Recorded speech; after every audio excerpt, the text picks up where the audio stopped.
हमारी सोसाइटी की females hesitate कर रही होती हैं आगे होने से। हमारे मुल्क में स्पेशली थोड़ा सा ये सिस्टम ऐसा है कि उसमें ज़रूरी नहीं है कि आपको अगर वहाँ पे मिक्स क्राउड है तो हर खातून जो है कंफर्टेबल फील कर रही हो। तो यहाँ पे जो कंफर्ट लेवल है ना फीमेल्स का वो बहुत ज़्यादा है। मेरा ख्याल है बहुत ही अच्छा इनिशिएटिव है। यहाँ पे कुछ लोग हैं जो कि आपके साथ कोऑपरेट करके जो रिक्वायरमेंट्स आपको वहीं बताते हैं, हर चीज़ एक प्रॉपर सिस्टम के तहत हो रही है, जो बहुत अच्छी बात है।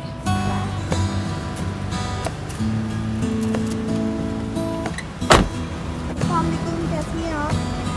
क्या नाम है आपका? उस्माला। आपने 1 गो में जाना है, 1 गो में वापस आना है। आपका ड्राइविंग टेस्ट स्टार्ट होने लगा है, चलिए स्टार्ट करें आप।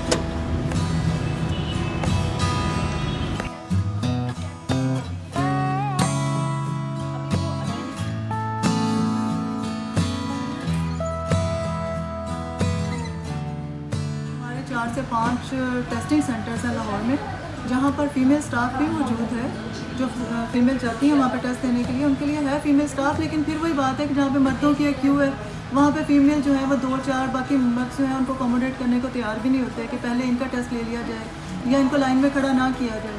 तो वो वहाँ पे फीमेल परेशान होती हैं। इसलिए अब ज़्यादातर यही है कि फ़ीमेल से यही रिक्वेस्ट है कि वो इस टेस्टिंग सेंटर में आएँ जो उनके लिए बनाया गया है। स्पेशली साइन टेस्ट होता है यहाँ पर, वो साइन टेस्ट से लेके बाहर गाड़ी में जो हम रोड टेस्ट लेते हैं फीमेल का, वहाँ तक फिर फाइल्स उनकी कंप्लीशन करनी, सारा डाटा कंप्लीट करना, वो सारा ये काम 5 फीमेल है जो हम कर रहे हैं। लाइसेंस का प्रोसेस, जैसे फीमेल आती हैं वो साइन टेस्ट क्लियर करती हैं, बाय रोड टेस्ट क्लियर करती हैं और हाफ एन आवर में यहाँ से वो फारिग हो जाती हैं। लाइसेंस उनको विदिन 1 वीक या विदिन 2 डेज़ ये उनके घर मिल जाए। बस फीमेल्स होती हैं इसलिए ज़्यादा सुकून है, क्योंकि मर्दों की निस्बत फीमेल्स को ज़्यादा अच्छा डील किया जाता है और वो बात को समझ भी लेती हैं। तो यूजुअली अरफा करीम या इधर उधर दूसरे सेंटर्स में रश बहुत ज़्यादा होता है, यहाँ पे सारे फीमेल सारे इंस्ट्रक्टर्स हैं, तो बहुत अच्छा है। I am very satisfied.